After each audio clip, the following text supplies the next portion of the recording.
Here we go. Last night, all eyes were on Hollywood watching the rise specifically of the Lakers. Since trading for Luka Doncic on February 2nd, the Lakers have gone 10-2 and have jumped from 5th in the West to 2nd. This is the latest into the season. They have been top 2 in the standings since the 2019-20 season when they won their last title. We love to be joined by senior NBA writer Brian Windhorst. So last night, Luka had his best shooting performance since he arrived in LA. So what more can you tell us about Luka finally rounding into form?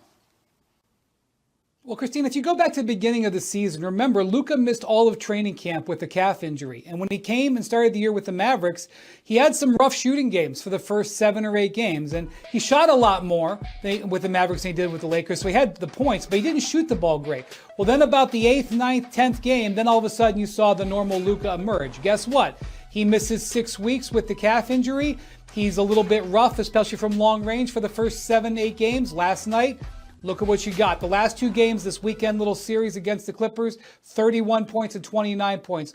Luka, the offensive force, is waking up, and that is not good news for the rest of the Western Conference. Yeah, and it had been so long since we had seen him on the court, even before he got to LA. As a team, what have the Lakers shown that has you thinking that they can actually be contenders? The defense just remains so impressive. They had another good set of defensive games against the Clippers. This is a team that had a chance to prepare for the Lakers. Obviously, it's a rivalry. We know that it matters to the Clippers because they boost their players' minutes. And the Clippers just weren't able to make a dent in it. They shot just 27% on three-point range in the 2 games.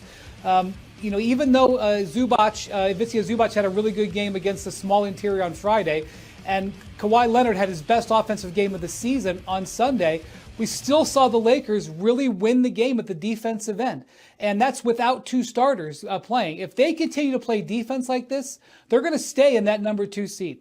Yeah, there were a lot of questions when Luka got there. We thought it was going to be a little bit long-term, this new change, this new Laker actually working in LA. But then figuring out defense, that was the biggest question that we had for them. So we'll see what they're able to do moving forward. Wendy, thank you as always. We had breaking news here on SportsCenter. How that goes. Over to the association. You see it. After 17 points last night, LeBron sits just 1 point shy of 50,000. Since turning 40, LeBron's been averaging over 26 points and 8 assists per game.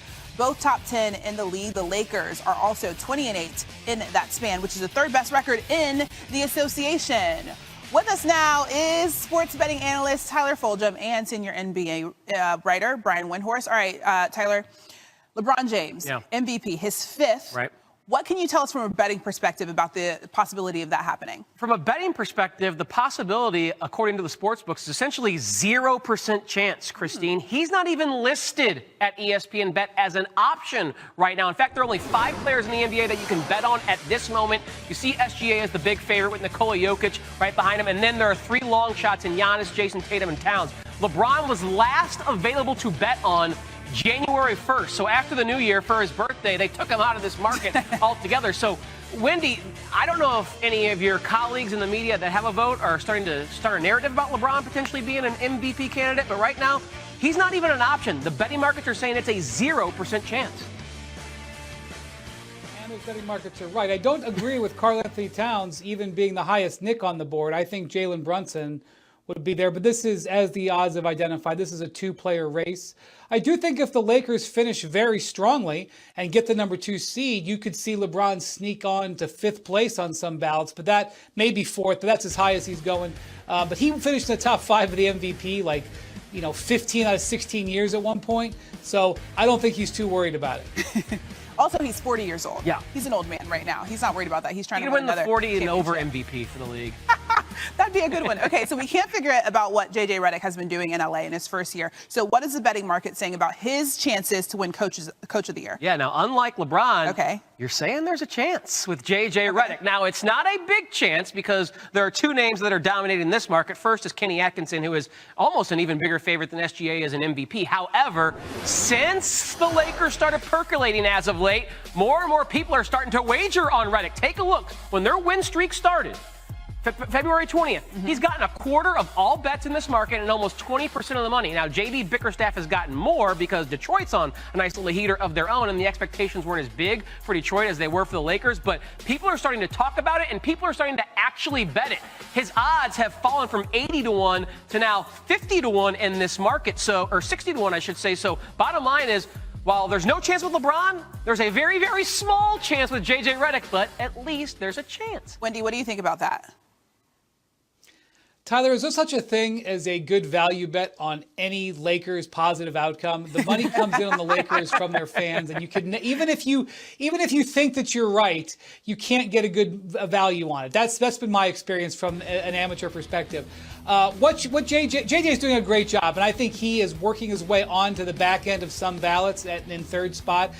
Kenny Atkinson with the Cavs. The Cavs are on pace to win 68 games. That's 20 more than they won last year. The Pistons are on pace to win 45 games, which would be 31 more than they won a year ago, and overcoming years of being in the bottom of the standings. So I think both J.B. Bickerstaff and Kenny Atkinson have excellent cases.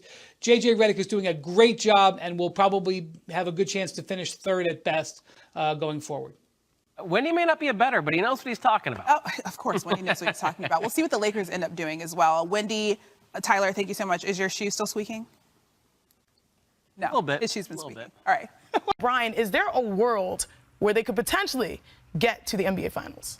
I'm not going to disregard the Oklahoma City Thunder. I'm just not going to do it. I know a lot of people want to do it. I'm just not going to do it. They are my favorites to win the West.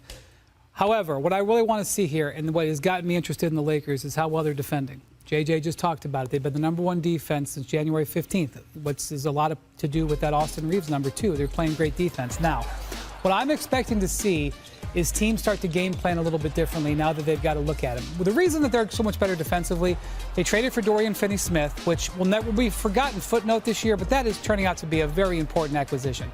Secondly, they got Jared Vanderbilt back. And third, as J.J. Redick was just talking about, they got LeBron James playing with great defensive energy. So now, I want to focus on Friday and Sunday. The Timberwolves are not going to have Rudy Gobert tomorrow. Probably. I don't know if he's officially out. So, those Clipper games. Now, you know that Ty Lue is one of the best game planners in the NBA. Well, he better be. He's got Ivica Zubac. I want to see if Ty Lue has a game plan over those two games that he can try to exploit the Lakers' defense, because I am starting to believe that the Lakers can make a run, not because it's just of Luka, but because they can defend. The defending is the basis for a playoff run, and they're showing it right now. But you know the puzzle is not complete. And I'm not going to sit here and tell you the Lakers don't have a chance to win the West, because they do. They've got two of the top, whatever you want to say, 6 or 8 players in the NBA. Austin Reeves is coming along as that third star. But they don't have a legitimate starting big man. They know it's a problem. That's why they overpaid to get Mark Williams before changing their mind. And Jackson Hayes is a nice, energetic lob catch guy for a dozen minutes per game. He's not a starting center on a championship team. They're going to have to overcome a hole in their roster to be able to come out of the Western Conference against Oklahoma City that has 2 legit bigs and against Nikola Jokic. Heard it Maybe all against before. the Mavericks. Heard it all before. I heard it all. I've been hearing it for the last couple weeks. I heard it when they played against the Knicks with Karl Anthony Towns. They shut him down. I heard it just the past weekend when they played against the Nuggets with Jokic. Shut him down. Listen, man, the Lakers are playing some inspiring basketball